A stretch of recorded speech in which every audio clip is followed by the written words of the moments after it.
با نام خداوند بخشنده مهربان، حمد و ستایش خداوند یکتا را و درود به پایان بر آخرین فرستاده او حضرت محمد مصطفی صلی الله علیه و سلم. پیش از همه تشکر برای همه برگزار کنندگان به خاطر این محفل بسیار مهم و خیلی هم معنوی و پرنور و پربار. خب راستی من یک موضوعی کمتر شاید از به اصطلاح از این محفل یکم دیگرگونتر باشد، یکم موضوع من بیشتر من اطراف گفتمان‌های تحول‌خواهانه حزب نهضت اسلامی تاجیکستان از اسلام سنتی تا نواندیشی دینی در همین موضوع من میخواستم صحبت کنم و برای این فکر کردم، راستی چند بار کار کردم. باز بچه‌ها وقتی که گفتن تغییر دادم یک کم بعضی جاش، ولی امیدوارم که این موضوع میتواند یک کمکی باشد برای فعالیت‌های بعدی ما در هجرت و در حزب و در همه جا. خب تحول فکری و ایدئولوژی در میان جریان اسلامگرا و ویژه در آسیای مرکزی همواره مورد توجه پژوهشگران علوم سیاسی، مطالعات اسلامی و جامعه سیاسی قرار گرفته است. بخشش که دیگر نمی‌شود مگر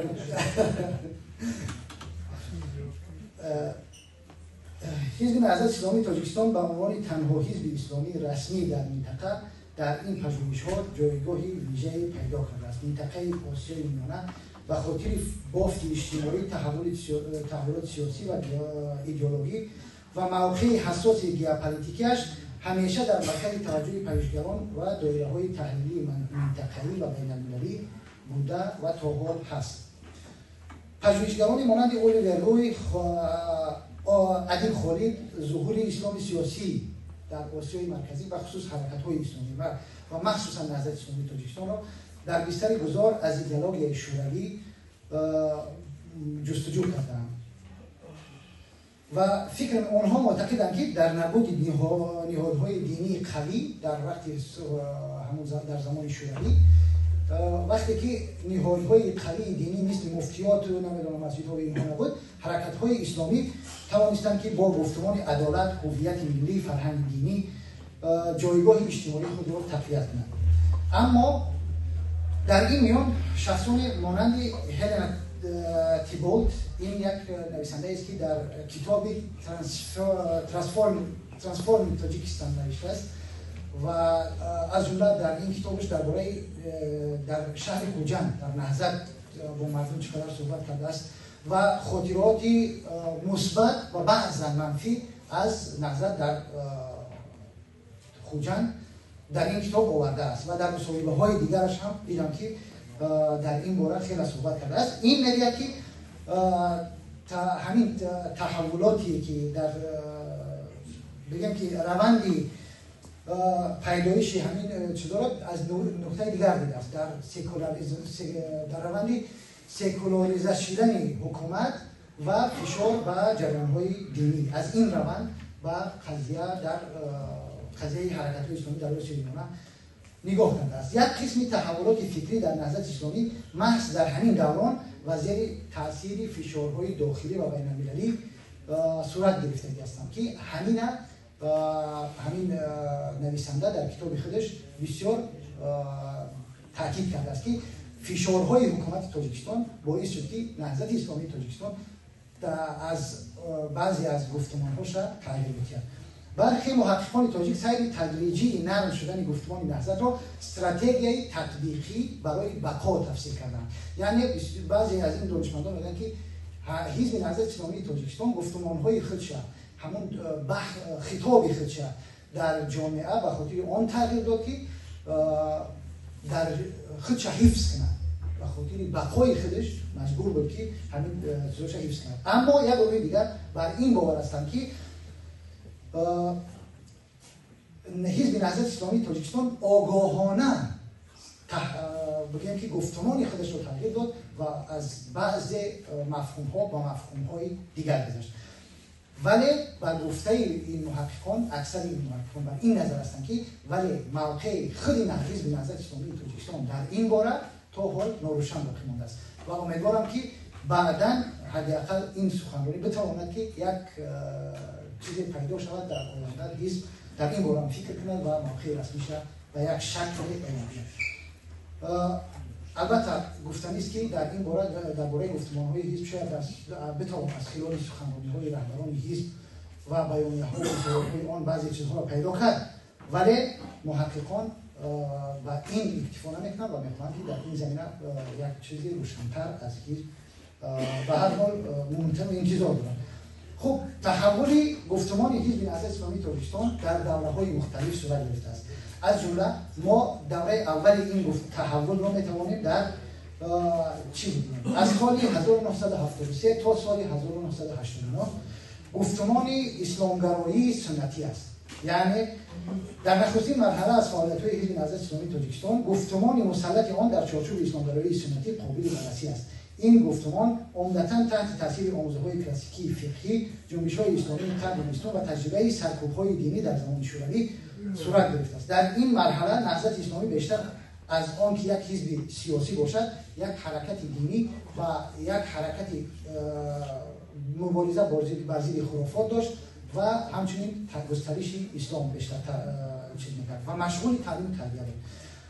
و مفهوم‌های کلیدی در این دوران در حزب نهضت اسلامی تاجیکستان اینها بود: شریعت به عنوان نظام جایگزین که این از ابتدا در سال 1973 و در ابتدا نبود، ولی در سالهای 80 علیه این شریعت همچنین یک نظام جایگزین برای دولتداری، برای اداره امور از طرف نهضت اسلامی تاجیکستان مطرح شده است. مفهوم دیگری که در این دوران مطرح شده است وحدت امت اسلامی است که ما شاهد آن هستیم که و همون می‌دانیم که وحدت امت اسلامی یکی از اصل‌های مطرح در این دوران در حزب نهضت اسلامی تاجیکستان بود. زیرا ما می‌بینیم که در همین دوران در حلقه‌های درسی حزب نهضت اسلامی تاجیکستان از کتاب معالم الطریق، تفسیر فیزیلال، مبادی الاسلام مودودی، اینها از سید خود و از مودودی و از دیگر نویسندگان اسلامی در این حلقه‌های نهضت اسلامی تاجیکستان تدریس می‌شد و این بیانگری آن بود که بیشتر یکی از موضوع‌های مطرح در گفتمان نهضت اسلامی تاجیکستان این وحدت امت اسلامی بود. مفهوم دیگری که در این دوران در نهضت اسلامی تاجیکستان بسیار گسترده بود و مطرح می‌شد این مفهوم جهاد در مفهوم آرمانی و غیر نظامی آن بود. یعنی در این دوران در گفتمان نهضت اسلامی تاجیکستان جهاد مطرح شد ولی نه در عنوان جهاد نظامی. و من یک چیزایی وقتی که در همین باره وقتی مطالعه می‌کردم یک چیزایی در ذهنم اومد. وقتی ما میت خورد بودیم، خداوند رحمت کنند، نعمت‌الله شهید در کلاه بود با بعضی از دوستان دیگر می‌رفتن یک جا صحبت می‌کردن، سخنرانی می‌کردن، بعد میومد میگفت جهاد کردیم، بسیار جهاد کردیم، فلانی جهاد کرد، ما امروز جهاد کردیم. یعنی جهاد منظورش همون سخنرانی بود. بله جهاد کردیم، بله همین منظورش از جهاد انا همون سخنرانی، انا همون دعوت، انا همون تبلیغ بود. و یا اینکه مبارزه بر ضد خرافات یا اینکه خرافات چیزی که در اون دوران خواستی همین مرحله حزب نهضت اسلامی تاجیکستان. در این دوره جهاد بیشتر جنبه غیر نظامی داشت. خب تا سال 89 به همین طرز گفتمان نهضت اسلامی تاجیکستان شکل گرفت. اما از سال 1990 تا 1997 گفتمان نهضت اسلامی تاجیکستان یک گفتمان انقلابی و جهادی شد. و این مرحله جهاد از اون مفهومی غیر نظامی خودش فراتر رفت. در ابتدا جهاد در گفتمان نهضت اسلامی تاجیکستان همچون یک مفهوم دفاعی مطرح میشه برای دفاع از هستی، هویت و همون وجود خود و برای دفاع از خانواده، جان، مال و به اصطلاح بقای خودش نهضت اسلامی تاجیکستان از جهاد استفاده بود و جهادی مسلحانه و نظامی واردی گفتمان نهضت اسلامی تاجیکستان شد. در مرحله بعدی وقتی که نهضت اسلامی تاجیکستان در هجرت اول به افغانستان رفت، مرحله بعدی تحول جهادی دفاعی به جهادی تهاجمی بود، یعنی برای آزادی تاجیکستان و برای مبارزه آزاد کردن تاجیکستان و مبارزه برای کسب آزادی و استقلالیت تاجیکستان از دست کمونیسم و دیگر. این همه تحولی بود که در این مرحله به وجود آمد و همچنین مفهوم انقلاب در این مرحله در گفتمان نهضت اسلامی تاجیکستان شکل گرفت و نهضت اسلامی تاجیکستان الکی با خوب همون یاد داریم که در میدان شهیدان، میدان آزادی مردم چگونه و همین چیزها با انقلاب و با این چیزها رو می آوردن و درباره اینها صحبت میکردن و هممون شاهدی اون اصحابیگران خیزی محمد اقبال لاهوری در میدان شهیدان هستیم که مردم از آن به اصطلاح انگیزه میگفتن. دوره سوم دوره هست که گفتمان نواندیشی دینی، هماهنگی بین ارزش‌های دینی، ملی و عمومی بشری است. این دوران از سال 1997 تا سال 2010 رو در بر میگیرد. یعنی در این دوران پس از امضای توافقنامه صلح و رضایت ملی در سال 97 نهضت اسلامی وارد مرحله جدیدی شد. این دوران با مشارکت سیاسی رسمی حزب در ساختار دولت از جمله تصدی منصب‌های دولتی همراه بود. در این مرحله گفتمان حزب به تدریج تغییر یافت. مفاهیم پیشین همچون جهاد و حکومت اسلامی کم رنگ تر شدند، جای خود را به عدالت اجتماعی، جامعه اسلامی، اصلاحات مدنی و کرامت انسانی دادند. واژه‌های چون دموکراسی اسلامی، مردم سالاری همراه با ارزش‌های ملی و دینی وارد ادبیات حزب شدند. اگر در این باره منبع لازم باشد، سخنرانی رئیس حزب نهضت اسلامی تاجیکستان در انجمن پیش از انتخاباتی سال 2010 میتواند که نمونه خوب باشد. در گفتمان حزب مفهوم امت جایش را با مفهوم ملت در شکل مثبت آن عوض کرد. ملت‌سازی جزئی اصلی برنامه‌های نهضت قرار گرفت. جواب زیرا که ما همه می‌دانیم ملت جای امت را گرفتن با معنای منفی آن نبود. یعنی که ما باید در این مرحله در روند ملت‌سازی و دولت‌سازی شرکت می‌کرد نهضت اسلامی تاجیکستان و به همین خاطر در این روند وارد شد و مفهوم ملت و معنای مثبتش جای مفهوم امت را در گفتمان نهضت اسلامی تاجیکستان در این دوران گرفت. این به معنای آن نیست که نهضت اسلامی تاجیکستان مفهوم امت را حذف کرده باشد از ادبیات یا چیزی دیگر. این تنها به این معناست که گفتمان ملت در مفهوم ملت در گفتمان نهضت اسلامی تاجیکستان جایگاهی بالاتری پیدا کرد و اون بیشتر مطرح شد به معنای مثبتش تا مفهوم امت. خب در همین دوره در همه این سه دوره نقش رهبران حزب نهضت اسلامی تاجیکستان کلیدی بود. تحول گفتمان‌های حزب را تا حدود زیاد مرتبط با تحول اندیشه رهبرانش باید دانست.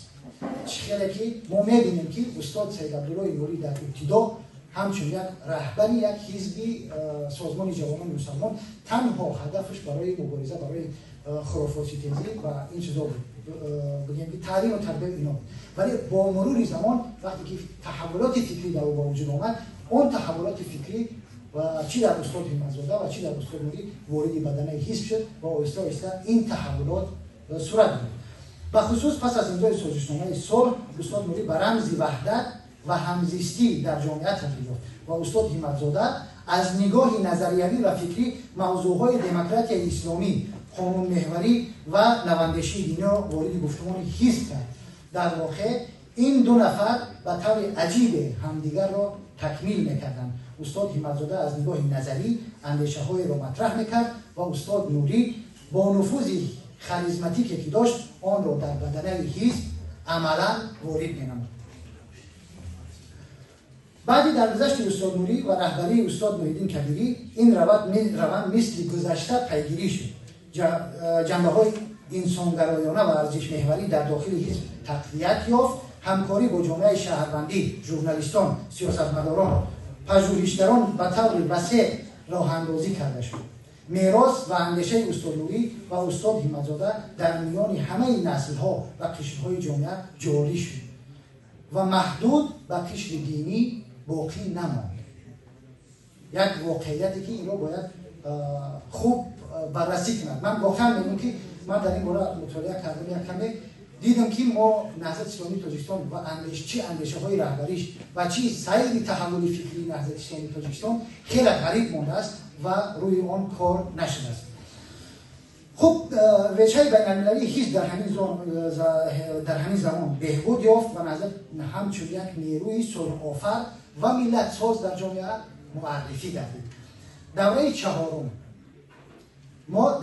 رو من همچون نامگذاری کردم به دوره بازگشت به گفتمان ایدئولوژیک و تقابل با قدرت که این دوره از سال 2010 تا 2015 من مشخص کردم، ولی فکر میکنم از این هم بیشتر در بر میگیرد. خب باز انشاءالله که برادرها اگر چیز باشد تکمیل میکنم. سال 2010 و بعد با محدودیت‌های فزاینده دولت تاجیکستان علیه فعالیت‌های دینی و مذهبی حزب نهضت اسلامی در موضع دفاعی قرار گرفت. این فشارها باعث شد که گفتمان حزب دوباره به سمت هویتی تر شدن و بازخوانی مفاهیم مقاومت و فداکاری اسلامی، مقاومت، ایثار و دیگر مفهوم‌ها میل پیدا کنند. ما در یاد داریم که در سال 2010 الکی ما در حزب بیشتر می‌دیدیم که برادران ما، دانشجوهای ما می‌آمدند درباره استواری، ایثار، گذشت از فداکاری و اینها صحبت می‌کردند و این مرحله برگشت و انا همون بگیم که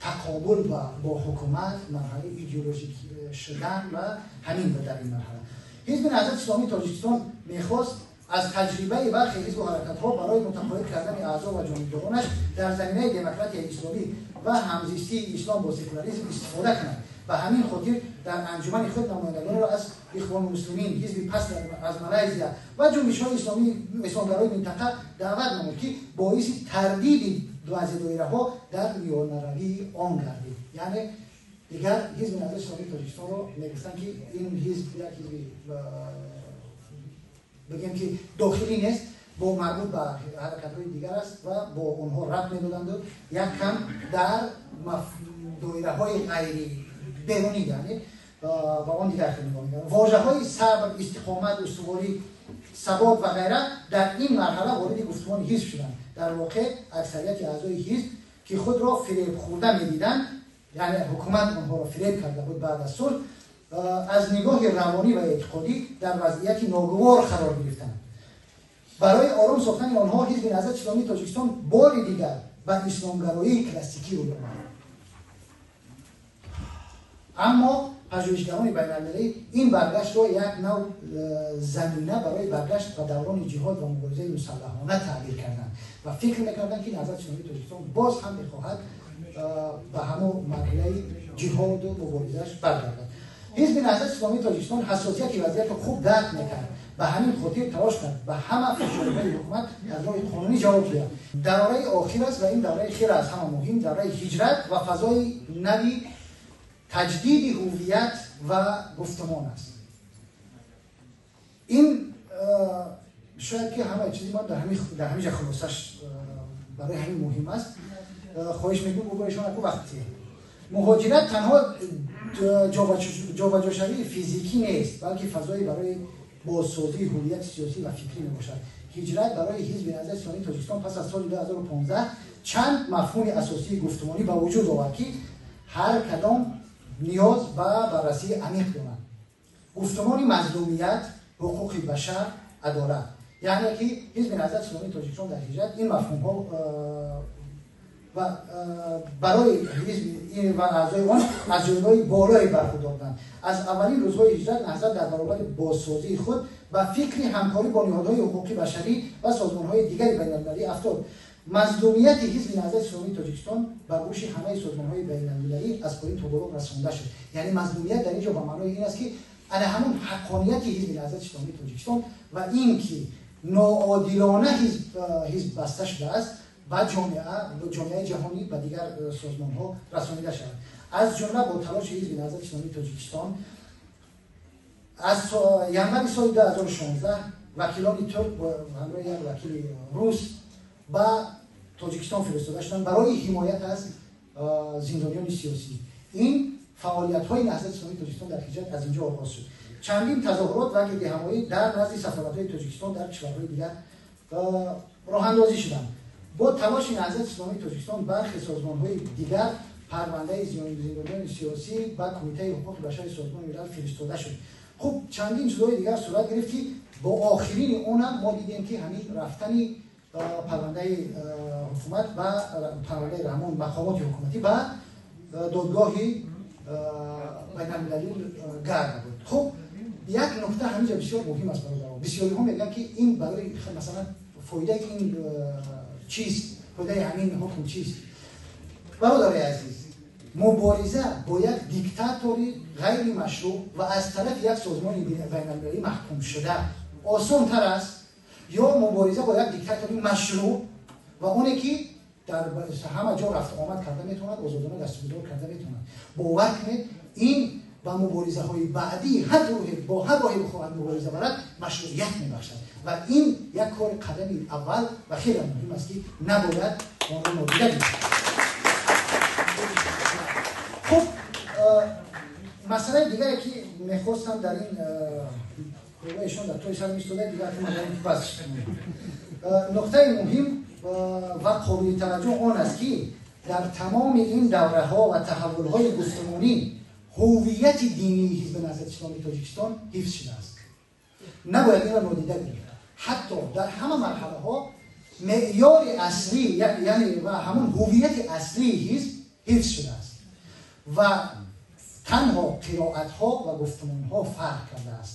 масалан агар мо мегӯем ки мафҳуми уммат ҷои худша ба мафҳуми миллат дод, ин ҳам дар чорчӯбаи мафоҳими динӣ ва ҳамон ҳуввияти динӣ буд ва ҳеҷ вақт ҳуввияти динии ҳизб камран нашуд. ҳизби наҳзати исломии тоҷикистон бо вуҷуди таҷрибаи беш аз 50 сола дар як ҳолати душвор қарор дорад. аз як тараф таваққуи мардум ва аъзоу ҷонибдоронаш ба он фишор меоваранд, аз тарафи дигар зери заррабини кишварҳои мизбон ва созмонҳои байналмилалӣ қарор дорад. дасташ аз минтақа кӯтоҳ аст ва имкониятҳояш низ маҳдуд. бо вуҷуди ҳамаи ин марҳилаи баъдии фаъолияти ҳизб бастагӣ ба ин дорад ки ҳизби наҳзати исломии тоҷикистон чӣ гуфтумонеро интихоб хоҳад кард ва дар миёни анъана ва ислоҳ, исломгароӣ, демократия, ҳуқуқи башар ва арзишҳои инсонӣ чӣ гуна тавозун ва ҳамоҳангиро ба вуҷуд хоҳад овард. ояндаи ҳизб ба он бастагӣ дорад ки то куҷо метавонад ин ихтилофҳоро бо роҳи назариявӣ ҳал кунад ва бо ҳифзи машрӯъияташ дар аврупо ва арсаи байналмилалӣ ба як нерӯи фаъоли сиёсӣ дар фазои минтақа табдил ёбад. дар рӯзгори фурӯпошии ҷаҳонии арзишҳо ва бартарӣ ёфтани ҳуши маснавӣ бар ҳуши инсонҳо, саршох шудани ғулҳои ҷаҳонӣ ба хотири ҳирсу тамаъ ва густариши ҷабҳаи диктаторҳо, оё боз ҳизби наҳзати исломии тоҷикистон метавонад фалакро сақф бишкофад ва тарҳи нав дарандозад? ба ана ҳамин марҳила ба ана ҳамин гуфтумонсозӣ ва худша дубора мутобиқ кардан бо шароити ҷадид аст. саломат бошед.